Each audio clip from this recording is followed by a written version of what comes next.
วัสดีครับยินดีต้อนรับเข้าสู่ช่องอาราวิซีพีนะครับวันนี้เราอยู่กันในเกมโตเกียวกูนอเวคคันนิ่งนะครับ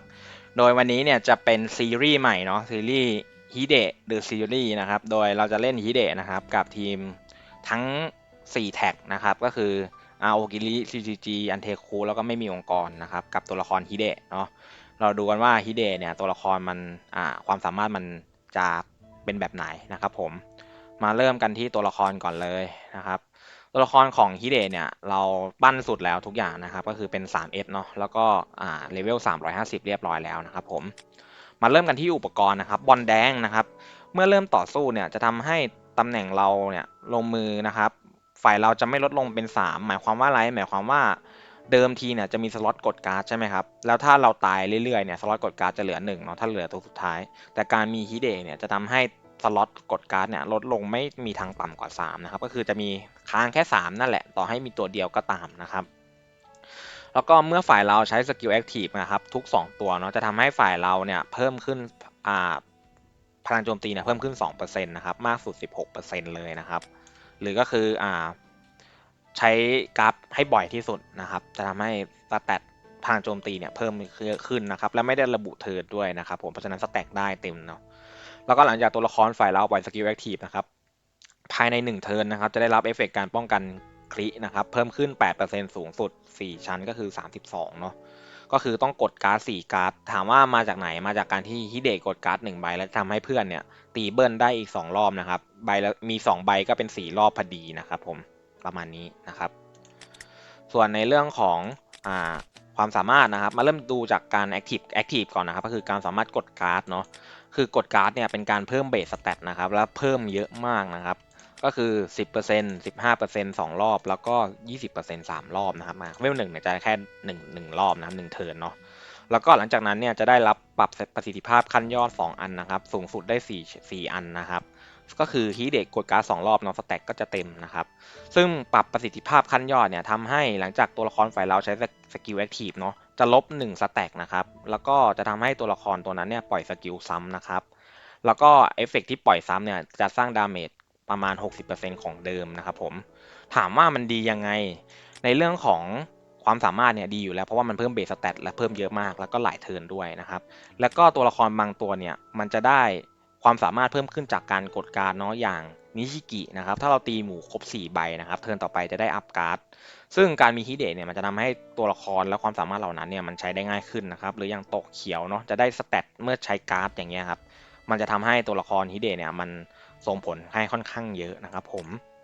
ประมาณนี้นะครับคร่าวๆของสกิลกดการ์ดนะครับ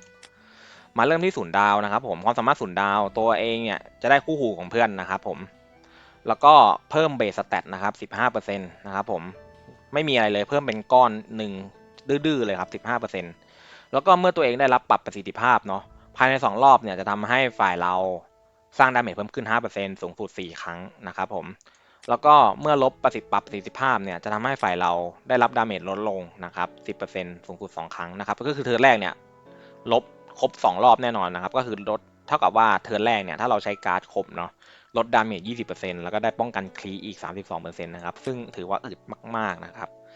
คู่ของเพื่อนคืออะไรคู่ของเพื่อนคือตัวละครเนี่ยพูดง่ายๆเลยฮิเดะจะเปลี่ยนแท็กตัวเองนะครับเป็นแท็กที่มากที่สุดบนสนามง่ายๆเลยนะครับถ้ามี RO 2 CCG 1ก็จะเปลี่ยนเป็น RO นะครับ หรือเป็น RO หมดหรือ CCG หมดหรือ Untamed หมดนะครับทำให้ตัวมันเนี่ยสามารถเล่นได้กับทุกแท็กเลยนะครับผมเอฟเฟกต์1 ดาวนะครับง่ายๆสรุปแค่ง่ายๆเลยตัวละครที่พลังโจมตีสูงสุดนะครับเลือดต่ำกว่าครึ่งหลอดเป็นครั้งแรกเมื่อไหร่เนี่ยจะได้รับบัฟคุ้มภัยส่วนฮิเดะจะได้รับบัฟอุทิศตนนะครับ1เทิร์นนะครับแค่1เทิร์นเนาะจนกระทั่งจบสิ้นสุดรอบหมายความว่าถ้าสมมติเราโดนตีในเทิร์นอีกฝ่ายเนาะพอจบเทิร์นอีกฝ่ายปุ๊บเราก็เข้าเทิร์นเราปุ๊บก็บัฟก็จะหายนะครับผม คุ้มภัยเนี่ยได้รับดาเมจลดลง30%นะครับส่วนอุทิศตนเนี่ยหมายความว่าตัวฮิเดะเนี่ยจะรับดาเมจแทนเพื่อน50%นะครับก็คือถ้าดาเมจเข้าโนโร100นะครับก็จะหักไป30%ก่อนนะครับก็จะเหลือ70นะครับ70เนี่ยฮิเดะจะรับมา35โนโรจะรับ35นะครับแล้วก็ถ้าตัวละครที่มีคุ้มภัยตายเนี่ยฮิเดะจะเสียเลือดครึ่งหนึ่งนะครับเพื่อชุบชีวิตนะครับแล้วก็จะลบอุทิศตนทิ้งด้วยนะครับผม เอฟเฟกต์3 ดาวนะครับเอฟเฟกต์3 ดาวเนี่ยเป็นเอฟเฟกต์ที่ค่อนข้างที่จะตอบ ตอบโจทย์ของฮิเดะเนาะไม่ว่ามันคือเดิมทีเนี่ยถ้าเป็นทีมบุกเนี่ยถ้าเราเล่นนานเนี่ยมันจะมีปัญหาในเรื่องของบัฟก็อะไรก็ตามที่มันหมดเนาะหรือว่าทีมอื่นที่เขามาเก่งเทิร์น3เทิร์น4อย่างเงี้ยครับฮิเดะมันจะทำช่วยให้ตรงนี้ทำให้เล่นง่ายขึ้นเพราะว่าทุกๆรอบนะครับทุกๆเทิร์นเนาะต้องกดการ์ดฮิเดะทำไมครับทำไมต้องกดครับเพราะว่าหลังจากที่ตัวเองใช้สกิลครั้งแรกใน1เทิร์นนะครับจะทำให้ฝ่ายเราเนี่ยได้ลุกคือนะครับสูงสุดได้3ครั้งก็คือ3เทิร์นนะครับเมื่อลุกคือเต็มนะครับฝ่ายเราจะได้รับความกล้าหาญแล้วก็อัพแรงด้วยนะครับก็คืออัพแรงในเทิร์นที่3ประมาณนี้ถ้าฮิเดะใช้การ์ดเนาะต้องฮิเดะกดการ์ดในเทิร์นที่3นะครับการ์ดหลังจากฮิเดะถึงจะอัพการ์ดประมาณนี้นะครับลุกคือนะครับจะทำดาเมจเพิ่มขึ้น 5% สูงสุดได้ 15%เนาะเพราะว่า3สแต็กเจาะเกาะ 5% สูงสุด 15% เช่นกันนะครับความกล้าหาญก็คือการสร้างโจมตีเนี่ยจะสร้างพลังโจมตีเพิ่มเติมนะครับ 140% นะครับก็คือทำดาเมจเท่าไหร่ก็แอดเพิ่มไปอีก 140% นะครับไม่ได้ไปทำดาเมจเพิ่มเนาะสมมติทำดาเมจ100ก็จะมีดาเมจเด้งขึ้นมาอีกเป็น140นะครับประมาณนี้เอฟเฟกปะทุนะครับระเบิดพลังเนาะของฮิเดะก็คือหลังจากที่ฮิเดะกดการ์ดที่เป็นสายฟ้ารอบการ์ดเนี่ยจะเพิ่มโล่นะครับเท่ากับ HP สูงสุด 10% นะครับให้ฝ่ายเราทั้งหมดเลยนะครับซึ่งถือว่าค่อนข้างเยอะเนาะประมาณนี้แล้วก็เรามาดูเอฟเฟกการอัพดาวเอฟเฟกที่สำคัญเลยนะครับที่เลคคอมเมนต์ให้มีนะครับก็คือเอฟเฟกพรสวรรค์ที่2ช่องที่4นะครับก็คือป้องกันหลุมดำนะครับอย่างที่เรารู้กันเนาะฮิเดะเนี่ยจำเป็นต้องกดการ์ดในเทิร์นแรกนะครับเพื่อที่จะปิดศัตรูให้ไวที่สุดรีดดาเมจรีดการป้องกันให้ได้เยอะที่สุดนะเพราะฉะนั้นหลุมดำค่อนข้างการหลุมดำค่อนข้างจำเป็นนะครับแล้วก็ไม่ต้องห่วงว่ากลัวว่าอัพออกมาแล้วมันจะออกซ้ายออกขวามันจะไม่คุ้มตัวมันเนี่ยค่อนข้างที่จะมีความสามารถในการช่วยเพื่อนค่อนข้างเยอะนะครับเพิ่มความสามารถด้านการป้องกันนะครับที่เกี่ยวข้องเนาะไม่ใช่แค่ป้องกันอย่างเดียวมีรวมถึงทุกอย่างนะครับการบล็อกป้องกันคลิต้านคลินะครับรวมอยู่ในนี้หมดเลยนะครับมีมีฮิวเลือดทั้งหมดให้เพื่อนด้วยนะครับเนาะเมื่อจบเทิร์นเรานะครับแล้วก็เพิ่มอัตรารื้อฟื้นนะครับทำให้ตัวเองถึกขึ้นนะครับเพิ่มโล่ให้ตัวเองนะครับแล้วก็ฝ่ายเราเนี่ยทำดาเมจเพิ่มขึ้นแล้วก็ตัวเราเนี่ยได้รับดาเมจลดลงนะครับแล้วก็ฝ่ายเราเนี่ยเพิ่มความสามารถด้าน HP นะครับเพิ่มขึ้นค่อนข้างที่จะเป็นตัวที่ไม่เขาเรียกว่าไม่เกลือในการอัพดาวเนาะต่อให้ไม่ได้ออกช่องนี้โดยตรงนะครับออกสเปซสปะบ้างก็ถือว่าโอเคนะครับแต่ว่าเราต้องโฟกัสให้ได้นี้เนาะถ้าเราได้การหลุมดำแล้วเราก็สามารถพอได้นะครับตอนนี้ขอบเขตเราก็ระดับ10แล้วนะครับเซลล์ประจำตัวเราใส่เป็นเซลล์modify ตายอัพการ์ดนะครับตอนนี้เรายังไม่ได้จัดของให้วิลเลียมเนาะอันนี้เป็นไอดีวิลเลียมเราก็เลยแบบว่าใส่ของนี้ไปก่อนนะครับเพื่อที่จะฮิเดะเผื่อฮิเดะโดนเลงนะครับจากบอสหรือจากศัตรูก็จะทำให้ที่เหลืออยู่เนี่ยได้รับการ์ดที่ดีขึ้นนะครับก็ศักยภาพเราใส่เป็นลุง9 เม็ดนะครับก็เป็นเซตแฮปปี้มิลนะครับก็คือใส่ไปนั่นแหละให้มันครบเซตแค่นั้นเองนะครับเพื่อที่จะเอาสเตตเนาะแต่ถ้าใครมีโจมตีก่อนก็สามารถใส่ได้นะครับเพราะว่ามันเพิ่มเบสสเตตนะครับจะทำให้ฮิเดะเนี่ยอึดขึ้นอีกนิดนึงเนาะประมาณนี้นะครับคร่าวๆสำหรับตัวละครโอเคเรามาลองรีวิวเลยนะครับโดยทีมที่เรารีวิวเนี่ยจะเป็นทีมนี้นะครับผมก็เป็น Full RO นะครับค่อนข้างที่จะโอเคนะครับผมไปเริ่มไปกันเลย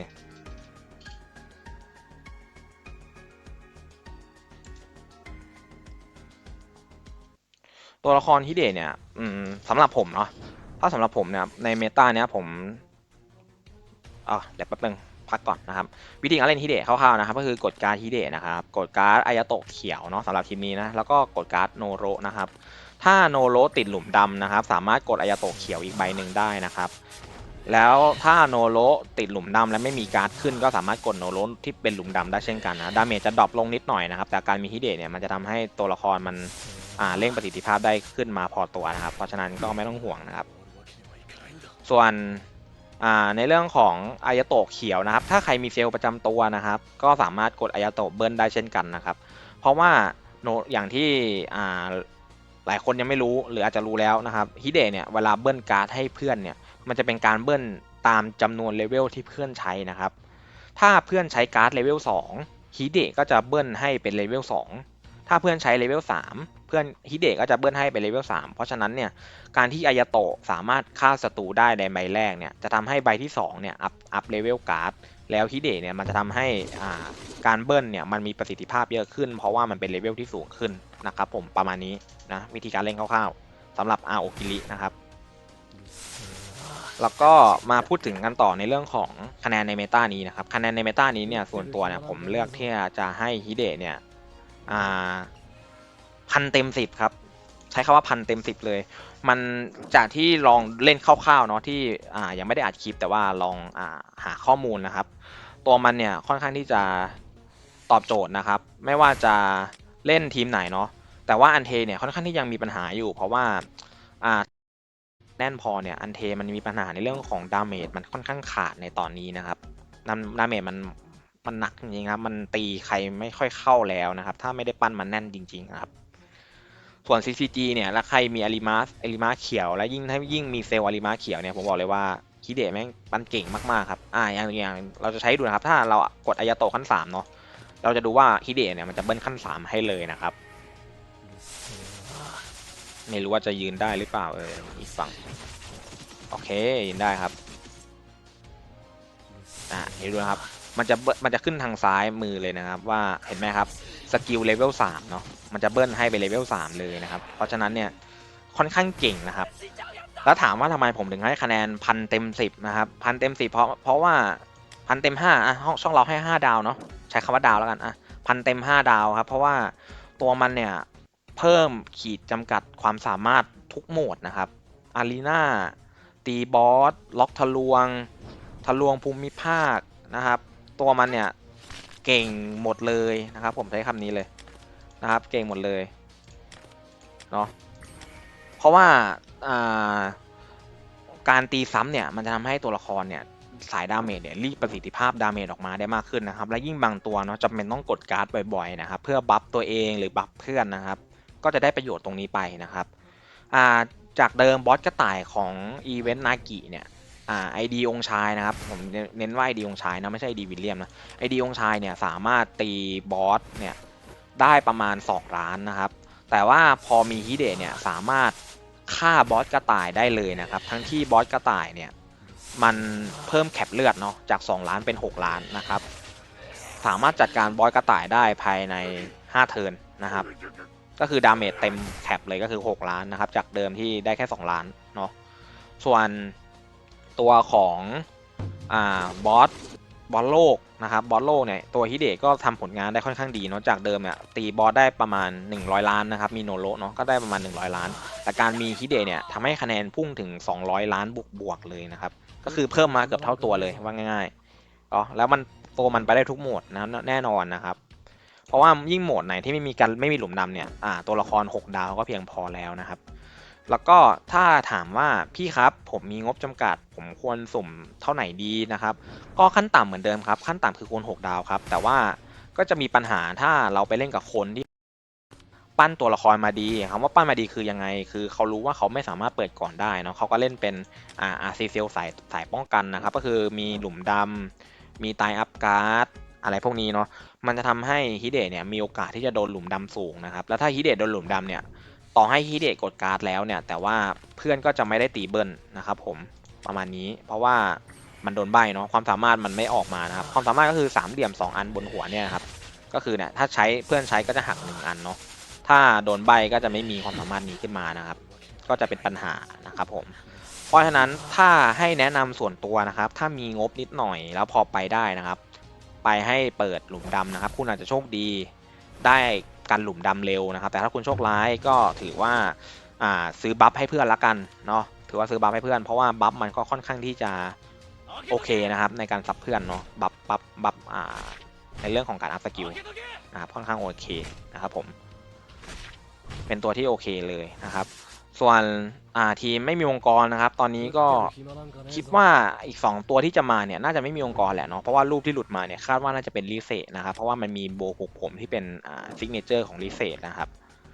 ก็ถ้าทั้ง2 ตัวนี้เป็นไม่มีองค์กรแล้วก็มีตัวใดตัวหนึ่งเป็นตัวยืนหลังไม่มีองค์กรเนี่ยเราก็สามารถเล่นฟูลไม่มีองค์กรได้แล้วนะครับเพราะว่าตอนนี้เรามีโน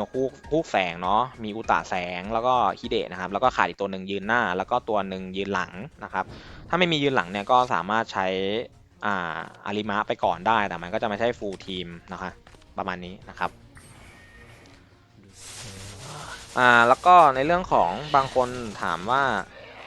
องค์ชายหายไปไหนก็มีพอดีมีปัญหาหลังบ้านกัน นิดหน่อยนะครับพอดีองค์ชายเขาค่อนข้างที่จะมีปัญหาในเรื่องของด้านธุรกิจเนาะก็เขาเนี่ย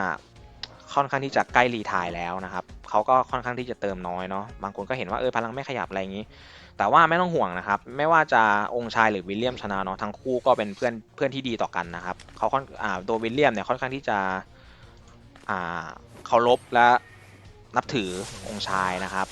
เพราะฉะนั้นการที่วิลเลียมชนะหรือองค์ชายชนะเนี่ยทั้งคู่ต่างยินดีนะครับผมเพราะฉะนั้นไม่ต้องห่วงนะแต่ว่าไอดีองค์ชายเนี่ยทางผมเนี่ยที่เป็นเจ้าของช่องเนาะก็ยังคงเล่นอยู่นะครับยังคงเติมอยู่ให้ยังคงเติมอยู่เนาะรอวันที่เขาอาจจะกลับมานะครับก็อันนี้เป็นเรื่องของอนาคตเนาะยังบอกไม่ได้ส่วนในเรื่องของดราม่าอีดอกนะครับซึ่งดราม่ากิวอีดอกเนี่ยส่วนตัวผมก็คือตอนนี้ผมเฉยๆแล้วผมปล่อยวางแล้วก็คืออาจจะมีหัวร้อนตอนแรกแหละเพราะว่าเขาว่าถึงกิวเราเนาะแต่ว่าตอนนี้คือผมปล่อยแล้วนะครับเวลาวอก็วอกันปกติใช้เทคนิคกลยุทธ์อะไรก็แล้วแต่เนาะก็วอลปกติส่วนถ้าเป็นในเรื่องของลูกกิวเนี่ยอันนี้ผมไม่สามารถห้ามได้เนาะว่าแบบห้ามลูกกิวอย่างนั้นห้ามลูกกิวอย่างนี้อันนี้ขึ้นแล้วแต่ลูกกิวนะครับแต่ถ้าถามถึงส่วนตัวที่เป็นผมเป็นหัวหน้าองค์กรเนาะผมก็โอเคปล่อยแล้วก็อยากทำอะไรก็ทำกันนะครับสู้กันในเกมดีกว่านะครับผมสู้กันในเกมแล้วก็จบในเกมให้มันจบไปนะครับไม่ว่าจะกับกิวไหนก็ตามเนาะที่มีดราม่านะครับก็ถือว่าพูดเคลียร์เนาะผมเป็นกลางแล้วก็ตีกันตามหน้าที่นะครับผมก็สั่งลูกน้องในทีมสั่งเพื่อนในทีมตามหน้าที่เนาะประมาณนี้นะครับผมก็เดี๋ยวเราได้ประมาณสัก2-3ตานะครับสำหรับตัวละครฮิเดะเนาะจากทุกคนจะคงเห็นแล้วว่าแบบตัวมันเนี่ยทำให้ประสิทธิภาพค่อนข้างเยอะนะครับและถ้ายิ่งไปเล่นในล็อกทะลวงภูมิภาคล็อกทะลวงเนาะที่ต้องเก็บเหรียญแลก MR นะมีฮิเดะเนี่ยมันช่วยได้เยอะนะครับถ้าเจอศัตรูที่พลังเยอะกว่าเนาะมันทำให้ทีมอึดพอตัวนะครับแล้วก็การเล่นฟูอาโอคิริเนี่ยแล้วข้างหลังเป็นนากิเนี่ยมันก็จะทำให้แรงขึ้นไปอีกนิดนึงนะครับนิดหน่อยนะครับแล้วก็แต่ใครไม่มีก็อาริมะได้นะครับส่วนใครที่ทำฮิเดะได้กันหลุมดำแล้วอยากกลับไปทำนากิก็ได้นะครับเพราะว่านากิเนี่ยก็ยังคงเป็นตัวเมตายืนหลังสำหรับอาโอคิริเนาะนะครับใครบอกไม่ใช่เมตาก็เรื่องของเขานะครับแต่มันเมตาแน่นอนครับเพราะต่างชาติก็ใช้กันนะครับต่างชาติเลือกที่จะไม่ใช้อาริมะในอาโอกิรินะครับหรือใช้ก็น้อยลงนะครับเพราะว่าการมาของนากิคู่กับฮิเดะเนี่ยมันทำให้ทีมอึดค่อนข้างเยอะนะครับประมาณนี้เนาะก็ให้คะแนนตามนั้นเลยครับเดี๋ยวสรุปในคลิปเนาะแล้วเดี๋ยวผมจะพิมพ์สรุปให้อีกทีหนึ่งใน Facebook นะครับก็ส่วนตัวเนี่ยถ้าทำได้6ดาวนะครับผมขอว่าถ้าทำได้6ดาวคะแนนเนี่ยผมให้อยู่ที่4.5ถึงเต็ม5เลยนะครับ0.5ที่หักไปล้วนๆนี่คือกรณีโดนหลุมดำนะครับนอกนั้นคือตัวมันไม่มีข้อเสียเลยนะครับยกเว้นคุณโดนหลุมดำนอกนั้นคือไม่มีข้อเสียเลยผมใช้คำนี้เลยนะครับส่วนถ้าคุณสามารถอัดได้จนถึงการหลุมดำนะครับคะแนนแน่นอนครับ10เต็ม5ครับทะลุครับ10หรือ100ผมให้ถึง100เต็ม5ได้เลยครับตัวมันมีการหลุมดำคือชีวิตสบายแล้วครับแต่ถ้าคุณสามารถอัดได้ทุกช่องปลดล็อกทุกความสามารถของมันได้ 3S แน่นอนพลังในการกดบัฟของมันเนี่ยมันเยอะนะครับเพราะว่ามันเพิ่มเบสสแตทถึง 20%นะครับ10 15 20เนาะมันเพิ่มเยอะมากนะครับถ้าเป็นนั้นเนี่ยผมให้พันเต็ม5ครับมีการหลุมดำบัฟเพื่อนและข้างหลังเนี่ยอัดแน่นไปด้วยบัฟนะครับผมเพราะฉะนั้นเนี่ยตัวละครของมันเนี่ยถือว่าทรงประสิทธิภาพที่สุดแล้วในตอนนี้ที่มีนะครับและ CP มันก็เยอะนะครับผม CP อยู่ที่1เนาะนะครับประมาณนี้สำหรับตัวละครฮิเดะนะครับส่วนคลิปต่อไปเนี่ยคาดว่าน่าจะเป็นฮิเดะกับ CCG เนาะเดี๋ยวรอดูกันนะใครเป็นเมน CCG ก็รอดูกันได้นะครับผมส่วนอันเทกับไม่มีองค์กรเนี่ยน่าจะต้องหาวิธีแป๊บหนึ่งนะอันเทผมลองเทสคร่าวๆแล้วล่ะแต่ว่าไม่มีองค์กรเนี่ยคาดว่าน่าจะต้องรอคิดมัดเนาะเพราะว่าตอนนี้ในทีมมันค่อนข้างเล่นยากนะครับก็เดี๋ยวอาจจะทำเป็น2ทีมเนาะเป็นทีมที่ทีมเมตาตอนนี้นะแล้วก็ทีมที่มีตัวละครคริสต์มาสเข้ามานะครับประมาณนี้ไว้เจอกันคลิปหน้าครับผมสวัสดีครับ